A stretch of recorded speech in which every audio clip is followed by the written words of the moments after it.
Hold on to your hats, the countdown to the biggest wellness event of the year is on. Join us on August 15 and 16 in Melbourne for not 1 but 2 days of Powerhouse Wellness, featuring 11 of Australia's most inspiring, entertaining, educating, fermentating speakers. Damo, what is fermentating? MP, I'll tell you at the summit. Your favourite wellness couch speakers are joined by special guest Nat Kringoudis on all things hormones and female health. Join the Up for a Chat girls, the wellness guys, the natural nutritionist Steph Lowe, Cale Brock, Quirky Cookings, Joe Whitten, Marcus Pearce, and the rest of your favourite wellness couch podcasters.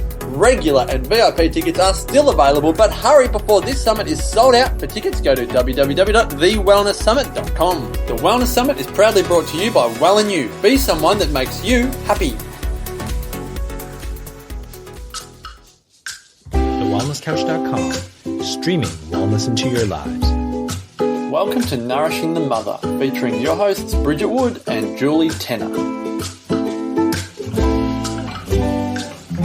Hi, welcome to Nourishing the Mother. I'm Bridget Wood. I'm Julie Tenner.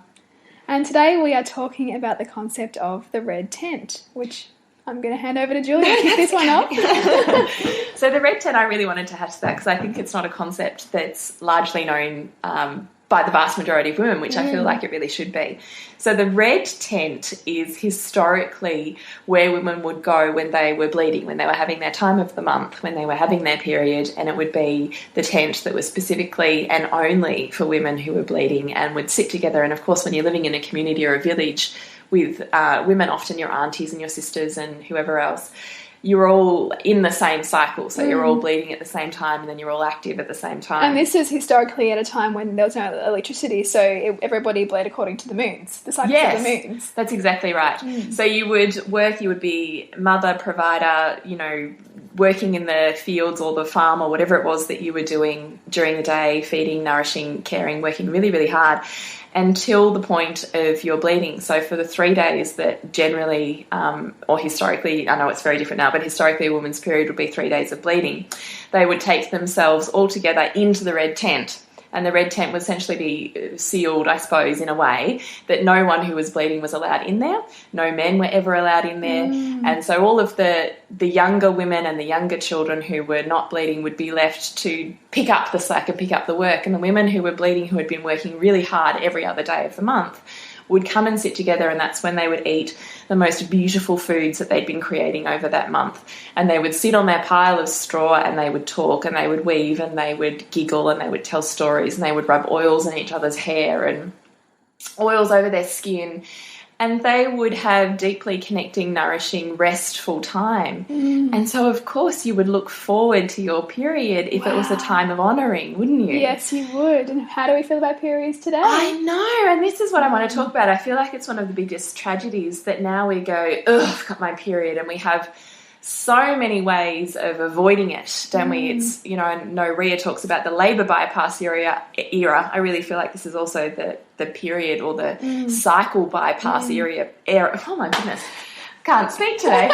Era that if you really don't want to have it, you really don't have to have it. Yeah. And I feel so deeply saddened by that because I think there's so much to us as women living in a cycle, that there's periods and emotions and feeling times of the month when you're open and receptive to this and you're feeling that, and then you move into another phase and you're open, receptive and feeling this, and then you move into another phase. And we go through these phases every month that are divine and perfect and match and liberate our world, not to mention on a more biochemical level allow our bodies to eliminate toxins and residual chemicals that we're keeping. When we're having a full-blown period, we're eliminating toxins that we've been holding in our tissues, we're eliminating hormones that are not needed anymore, and our bodies are essentially shedding their cells and refreshing. So even on a biochemical level, it's really important. On a spiritual level, it's really important that we have a cycle, that we move through periods of being inward and being outward and being, reflective and being expressive. This is all a natural cycle that women, when they're fitting into that, fit succinctly and beautifully, and have reverence and respect for themselves in that. And what a flip of a concept, really that idea. It just really hit me when you said that they actually get to enjoy the food that they've cooked, in the month prior. They're actually setting up an altar to themselves as women. Exactly. This is my point. Yes. This is my point. And so now we go, when you ask anyone, male or female, about what a period is, it's pretty awful. Yeah, it's painful. And they're crabby and they're nasty and they're bitchy and they're irritable and all of these hugely negative emotions. And I know that Jenny Blythe, who's a midwife down here who specialises in a lot of women's ceremonies, on documentaries and in books that you'll hear her talk about, she has this fantastic concept around nourishing and honouring the woman. So she flips it around and says, yes, at the point of the period, women become very cranky and very irritable. Because why? Because for the rest of the month, they suck it up and they put up with it and they put up with it and they, whatever it is, relationships, work, children, lives, disconnection from themselves, whatever it is that they're not honouring, they put up with, and then they get their period. And on that day, they go, well, that's it. Yesterday it was okay, but today I have my period and today I'm not putting up with it. And the whole point of it is our period, our cycle, our flow is that moment where it makes us go inward and say, I am so much more worthy than putting up with this, and today I will not let myself be made to feel like this, or I will not allow myself to go through this anymore.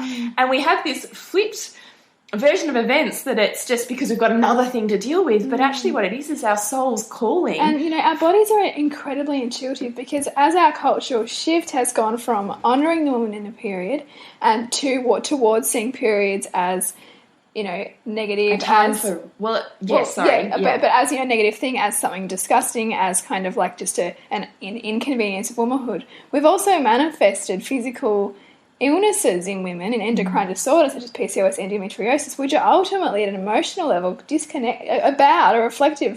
reflection of our disconnection with ourselves as women. So our bodies are incredibly in tune with what's going on with us at an emotional and spiritual level, and we are often creating these physical manifestations of what's going on in our outer world culturally, And I'd love to go back and look at the kind of point at which we've started to see an increase in some of these things, because I really do wonder if there's a correlation, with this idea of no longer nurturing ourselves in that space, seeing ourselves as disconnected from our reproductive system, seeing ourselves as disconnected from our ovaries, our womanhood. Exactly. And isn't it given also that sense of ick about it, that we don't even kind of want to know about it? Well, the fact that you see ads and, a young child could be mistaken for thinking that periods are blue. Look at ads on TV. That's outrageous. Isn't it? Takes a whole nother if that is not an example of how removed we are from our bodily functions as women, I don't know what is. No, also, yes, but also for me it really comes back to this sense of honouring ourselves. Yeah. Is what is it in your life that you will not put up with when you have your period? Because that is actually the thing that you need to shift for the rest of the month. Yeah. Because that's what you're calling it. It's the moment in your cycle where your body and your soul makes you go inward and take enough notice of it that it says, change this. Yeah. You're not honouring me. Make it better. And if you listen to that in the rest of the month, then you don't have the crabbiness and the nastiness and the bitchiness when you get to the period, because you're not putting up with all this stuff that now you're not, because there's conflict. Because there isn't, if you're honouring and nourishing yourself and putting back in for the rest of the month, or maybe drawing a line in the sand and going, okay, something has to shift here, and this is what it is. So if you're feeling cranky and antsy about something when you have your period, I would ask you to reflect what it is that you could shift or change around that in the rest of the month, because I bet you will find a shift and a difference when you come to having your period again. And that might be in PMS that may disappear, that might be in the heaviness or the pain or the whatever it is that you are experiencing in your actual period. Could very well shift when you shift the emotional baggage that's around it. Yeah. And for anyone who's listening here who doesn't have a period, I'm your voice, because I haven't had one. No, we're all good. But I just want to make it clear that, because I'm thinking, I don't know how I feel then. I don't know whether I'm crabby or not, because I haven't had a period actually in over totally 2 years. Talk about this. Yeah. Oh yeah, well, so I have PCOS, and and I had that before I had my son, and I conceived my son through with assistance from traditional Chinese medicine, which has been amazing for me. And I'm absolutely looking at the emotional manifestations of things like PCOS and any other endocrine disorders. And so I listened to this really, really interested because I'm trying to connect back with myself at that time when I was getting a regular cycle, which also wasn't managed by the pill, which it was for a long, long time, which also obviously impacts our hormones and emotions and everything. Well, it does. I just want to very quickly touch on that in terms of looking at it from a biochemical, again, naturopathic point of view, is that a lot of women, young girls, go on the pill because they're having menstrual problems. And their pill is seen to just take care of it because all of a sudden you've got this really normal 28-day period and you've got a 28-day cycle and a period that, are you right? Yeah. Okay, period that comes and goes in this very, small window. But it's all fake. So all of the underlying hormonal issues that you have actually continue to fester and potentially get deeper in your body or get worse. It's masked by this, what I'm going to term in commas, a fake period. So the pill overrides your normal hormones, which are still functioning underneath, and makes it look like it's normal. So when you go on the sugar pill, it dips just enough that you bleed. But it's not like a cycle, natural, normal hormonal period when your hormones are running and you've got this huge elimination process, I suppose, going on. It's very different. And it's a good point to make too that, I know that when they designed the pill, they actually designed it originally to not have a period, and then at one point somebody said, oh no, women won't feel comfortable if they don't have a period, so let's put the sugar pill in. So that was actually something that was put in after the pill was designed to give this sense of a real period, which obviously you can skip if you so desire. Yes, can't you? And isn't that also, I really wanted to touch on that too, this whole concept of back in the red tent, the period was almost looked forward to because it was a time of honouring and nurturing and slowing down and softening and having nourishing moments with yourself. Introspection. And now what do? Now we can't change our lives and we can't change the external, and we still have to go to work and we still have to run and go to the gym and swim and we still have to do all of this stuff. But do we? No. Do we? If we actually flipped that around and went for this 3 days, I am doing everything yummy and nourishing and nurturing. I can just imagine all the women listening going, but I can't, but there's this and there's that. And that's a perfect example of how much we've designed our lives, almost to become masculine in a way. We've stopped honouring the feminine that exists within us and the cycles. And in that, we stopped honouring the softening that happens in that. So, it just so speaks deeply to me. Anyway, I want to really go back to your journey that you were talking about with your spiritual journey with not having a period. Yeah, because I think that there's a lot out there around, the period being representative of womanhood and fertility being representative of womanhood and what it means to be a woman. And so I've really had to kind of go inward a lot and understand what, where my feminine energy has gone, because it hasn't disappeared, it's gone somewhere, because ultimately a lot of these kind of disorders are linked to not nurturing the feminine and living too much in our masculine, there's a number of reasons that you'll see cited for the increase in things like Pcos and endometriosis. Exposure to toxic chemicals is one of them, our hurried lifestyles. But a big thing is that we are living in a society that celebrates the masculine, and there are so many women who operate in that energy far more than the feminine. And our bodies respond to that, or not respond, and shut down some functions. And so for me, it's been a really interesting journey to explore that and ask myself what I need to slow down, and not even like physically slow down, but slow down my thoughts, slow down my drive to, be what I might perceive to be enough. Or just to be and do, which is the masculine, isn't it? And it's going. The feminine will just be and sit, but the masculine has to do and achieve. And it's all about doing and achieving. And it's, I guess, going from that, we hear bandied about that idea of the human doing instead of the human being, and because so much of us are really human doings, aren't we? Yeah. And so I think that these kinds of things, when you're challenged with infertility or, a missing period, they're little insights into what's out of balance in your life. What do you need to come home to in yourself to reconnect, to nurture? Because, ultimately there's a plethora of things that you might be able to do from a biochemistry point of view, from a pharmaceutical point of view, to make your body do what you want.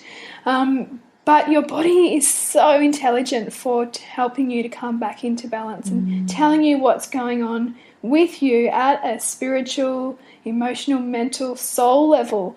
And I think that there's beautiful gifts in that if we can allow ourselves to sit with it. You know, some days I'm totally fine with it and I'm like, today's one of them. Other days I kind of, you know, go into the bit of resentment about why is this happening. But, you know, I'm almost grateful in some ways that I have this, you know, opportunity to really get really congruent with myself and what I need to be who I am, you know, and not need to necessarily be more than that, just be who I am, which is a harrowing concept, I think, for many people who feel the pressure to be and do and have more than they are, which is ultimately the human condition. You know, it takes such courage to really grow up and become who you are, because we are conditioned so much and told that we need to be X, Y, and Z, when in fact we are perfect how we are, and it's about standing true in that. So beautiful. And I feel like that touches so deeply on self-worth as well, that we are feel so defined by what we do, or the label that we have, or that we put on ourselves, or that's put on us, whatever it is, that we're not defined by who we are very often. It's so true. So I really wanted to hash out nourishing, so what that means, honouring ourselves, what that means in our month to make our cycle easier. Or even in your case, it's all the same thing, isn't it? It's reconnecting back with our femininity and our inner cycles and allowing that and finding the space for listening to the imbalances which produce the clues to what it is we're missing, isn't it, the rest of the month?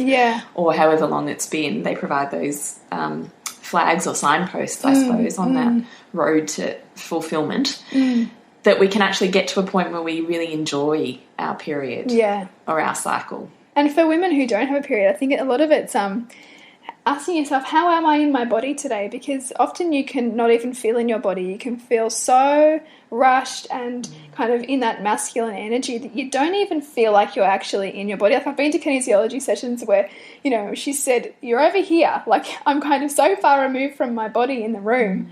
And we know this as women. You know, this happens. This is, you know, we're moving in a world that is asking so much of us to be always doing. And so a really great way that I find is to really sort of slow down, you know, and stand and be with my body and appreciate my body at a physical level, and also feeling into it, you know, feeling aches and pains, asking what are they there to tell me, you know, listening to myself when I actually need to go to sleep as opposed to staying up later and working or whatever it is.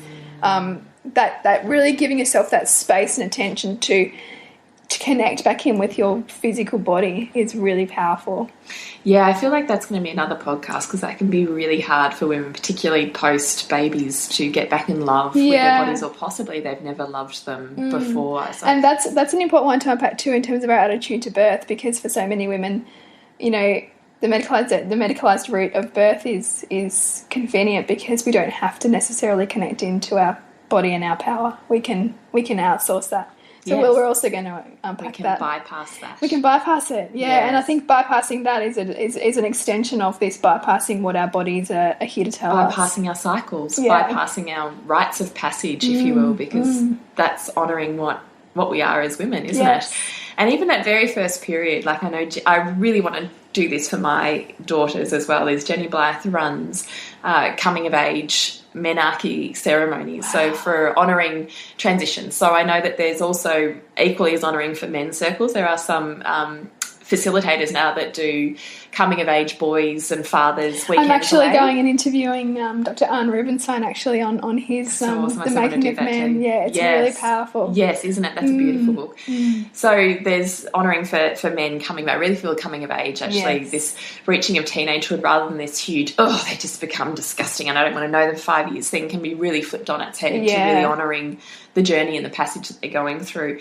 And very much for women, so for our daughters, how much do we want them to connect with their femininity and honour themselves and their bodies and their cycles, and potentially whatever happens at this point at the start of their menarche can even define how they are in their 20s and 30s, how easily they can conceive, how easily they can give birth, because it's the messages we give them about the beauty of their bodies and their cycles that can so much define and it their can journey also, as a woman. And you know, even, you know, it can really be a beautiful way to begin those teenage years, which are so often characterised by peer pressure and of doing what other people expect of you. You know, if we can give girls permission to connect in with their body and really sit in their own power, yes, then what a gift is that? Oh, so true. Connect with their intuition, and in that moment, sit in themselves and make the decision based on their own authentic. Yes. Not what they feel like, you know, some boy might be wanting them to do, you know, or their friends might be thinking that they should be doing. I think it's really a beautiful way to allow young girls to really sit in who they are, because they're about to enter a time in their life which they're going to really perhaps struggle with that. Yes, and need it more than ever, that female intuition, which is so connected with being in your body and being connected and in rhythm with your cycles and your movements and your feelings, and honouring those cycles, movements and feelings on a day-to-day, hour-to-hour, month-to-month thing, without holding the guilt and the putting me on the last list, isn't it? Recognising that it's so important for me to do that stuff because it actually flourishes out in the rest of my life. Yeah. Not to mention, makes my period easier. I actually love having my period, and I am probably the only woman I've ever heard say that in general circles. I love it because I feel I've got to a point in time where I can really honour myself enough the rest of the month that I then honour myself in my period, and the big stuff doesn't come up, and I don't have hugely painful or dysfunctional periods at all. They're pretty much bang on where they should be. And if I'm having like a really rough period, I'll sit there and go, you know what, today I actually just need to sit down. Yeah. And that's what I'm going to do all day. It doesn't matter about the house and the washing. Yeah. I'll ask for help with my baby. My husband might finish work early so he can come home and cook dinner. Whatever it is, I've figured out that if I really allow myself the space to listen to myself. And it's having the courage to act on it. That's it. Having the courage to act, because I think we fear so much that if we don't do it, then the whole world will end, you know. Yes, or we're self-indulgent, or we're not deserving of that, which is huge, we'll isn't it? We'll be unpacking that in a whole episode. Won't I think we? That needs a big topic, It really does, and the belief systems that come with that. And then I also find that my physical body feels so much lighter and healthier at the other side of my period, because it is just a physical elimination process. It's like a monthly detoxification of my body without me needing to put it on a formal structured detoxification process. It does it itself if I allow my guidance system to tailor nourishing foods to what it is that I'm looking for, and nourishing activities for what it is that my soul's looking for. If I can balance that, it's actually a kind of blissful experience. And when my period's not enjoyable, then it's a red flag for me to go, what's out of balance here? Is it my life? Is it my not listening to myself enough? What is it that I need to create shifts for in my world so that I feel more whole and nourished as a woman? Wow.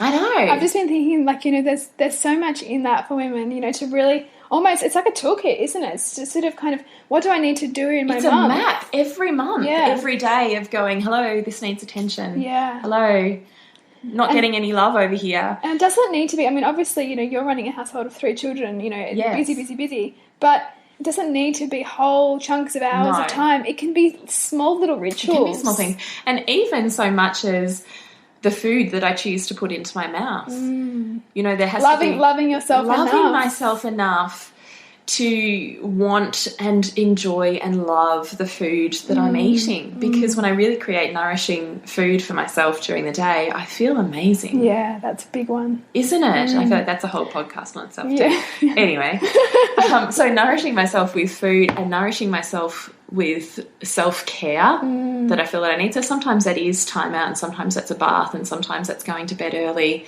And sometimes it is also, even though I don't want to get up and go and exercise, sometimes it's honouring myself enough to say, you need to put this into your body so that you feel great on the other side. And it's flipping that concept of, you know, depriving yourself of certain foods to loving yourself enough to give yourself certain foods. I hate diets. They're constantly taking away, isn't it? Yes. It's constantly this feeling of deprivation, which I feel like women get a lot in motherhood as well, this constant reinforcement of deprivation rather than flipping it and honouring yourself enough to put in. So instead of taking out those foods, put in the foods that are amazing, because you'll actually find you'll naturally start to just want those more, and you'll feel so amazing afterwards. You won't be as hungry to want the other stuff. So I think this is a really good place to stop and have a think about if you actually do have biochemical female repro problems going on. Where do you go from there? Now, I suppose in terms of my background and a naturopath, we would go down the point of herbs and diet changes to manipulate your hormones ultimately, which does work but takes a really long time. It is a 6 to 9 month investment, and potentially there's blood tests and all sorts of other stuff going on to get a hormone profile picture. My spiritual side of me says you would, on top of that, be looking for things to create movement and blood flow and circulation to that area of the body. So I feel like this is when energetic medicine would come in. So for me, it's things like doing belly dancing, where you're really looking at moving the hips and the muscles of the uterus and massaging those female areas, and getting back in connection with the inner feminine through that body movement as well, I think is hugely powerful. Then I would look at also things like acupuncture. You know, if your basic westernized naturopathy isn't working, it could be that you need more of an energetic shift, and acupuncture and traditional Chinese medicine really does actually balance that out and offer something different. And I think that that can work incredibly well for a lot of people, particularly women. And that's certainly been my experience. I mean, I've been having acupuncture for on and off about 6 years, and I certainly attribute that a lot to helping me conceive Hugo.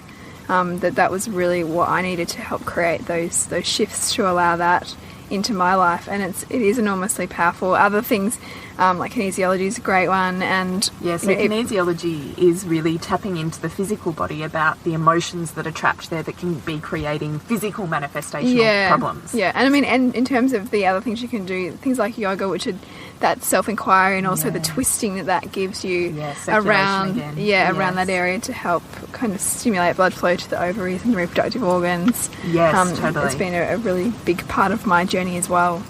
And where I really wanted to head off, so there's all that stuff, and I'm sure that there's more that you know about. What I really want to try and fit in this podcast was a concept that Bridget brought to me when we were having a discussion a few weeks ago, and I had that one of those aha moments when, yes, that's it. And I would really love you to share with our listeners that moment of insight that you offered to me about what a snapshot of biochemistry is and how you can change that through psychological dynamics, I suppose. Yeah, and I think that's what I really landed with, because I did journey the naturopathy kind of paradigm last year when I was investigating where things were at with my hormones, and I kind of, it was really great and insightful, but I also thought, well, we're working with a snapshot at a moment in time of how my hormones were behaving from a blood test or a urine sample or whatever it was. And then I thought, and I think I asked you, but aren't we creating our hormones in every moment, you know, through our brain and bodily functions? So to be building a whole profile and a protocol for months at a time based on that single snapshot, it just, a penny dropped with me, and I just thought, is this what I'm feeling? Is this sort of what what I'm wanting to do? And that really kind of prompted in me a desire to look more within. Okay, well, what can I do from a belief point of view, or from an underlying exploring my emotions point of view to help shift that stuff myself? Really kind of taking that point of view around, I know Dr. Bruce Lipton explores this idea, the biology of belief, and that our perception, you change your perceptions and you change the chemical balance in your body, is really ultimately what he's getting to. And it's amazing when you see that and feel that. And I've been doing quite a bit of work on that side of things, which can be a challenging concept for people. I think that idea that we are creating our reality, which is ultimately what it's getting us to see. Yes. And just that, you phrased it to me in a particular way, that it was, oh golly, I can't even remember now. It was something about the concept of you're changing your hormones in every minute, given what you're putting in and what you're putting out, and the belief systems that go along with that, and that you have the power to change, therefore, your hormone and your biology profile Yeah. at any minute of any day, at any point in time. And so it totally flips on its head that concept of infertility, which might get thrown around, that word, you know, they get that label that can be so devastating or for any women. female rep. Like, I'm even thinking for me as a naturopath, how did I not know this over the last 10 years? Just that concept of we so use tests and profiles and what the results we get from that, as does most Western medicine. The results dictate how we treat that person long term. Yeah. And the thing is, it is just a snapshot of one moment in one time that could be shifted, potentially, through a shift in perception and belief systems that shifts things on a hormonal, physical level that therefore make it irrelevant. Which is, I guess, a challenging concept as a naturopath to think of, because it can It undermine. was massive. It was one of those moments I went, oh my God. But I mean, it's a challenging concept because it can undermine so much of the way you might practice, you know, because, and you know, and totally, of course, you know, if you don't have much else to go on, then that's a, you know, really reliable, I guess, approach. But I guess it's only half the picture if we're not looking at everything else. It's still very biochemical, isn't it? I mean, it doesn't incorporate the spiritual, real holistic version of who that person is. We're just looking at a biology snapshot. It's reducing things down to its component parts as opposed to that whole view. Exactly. Which I think with women particularly, like, and this is not from my clinical training by any stretch, but we are so complex, you know, and our fertility is so tied up in so much more than just the biochemical, you know, like it's our belief systems, it's the archetypes that we've grown up with, it's what our society tells us it is, it's, you know, the dynamic within the family that we have or want, you know, like there's so much influencing.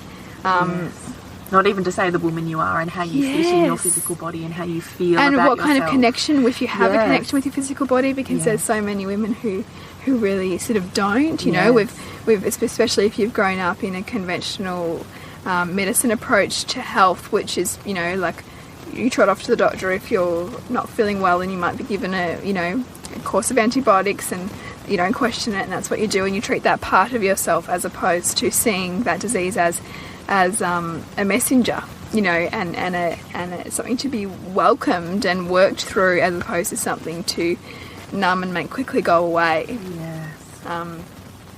Because they're two very different ways to look at health. I so hope that this maybe has provided you with some insight into honouring yourself, meeting your needs, maybe saying no or maybe saying yes with joy, depending on where it is that you're sitting within yourself, and maybe just sitting for a moment or a while if it feels comfortable with your inner feminine. Maybe get crazy and do some belly dancing. I love that. Even just dancing in the lounge room, something that connects your soul and your body and makes your hips move is going to be great. Or even find a song that you loved as a teenager, or, you know, something that takes you back to a moment of real freedom and spontaneity. I think it's a beautiful thing to do. It is. So wishing you a beautiful week ahead. Yes. Bye. See you next time. Bye. This has been a production of TheWellnessCouch.com. Check us out on Facebook and join in the conversation on Facebook.com/The Wellness Couch. Subscribe to each show on iTunes and check us out on Twitter. The Wellness Couch, streaming wellness into your lives. Whilst the Wellness Couch presenter endeavor to provide accurate and helpful information to their listeners, these podcasts cannot take into account individual circumstances and are not intended to be a substitute for health and medical advice from a qualified health professional. You should always seek the advice of a qualified health professional before acting on any of the information provided by any of the Wellness Couch podcasts.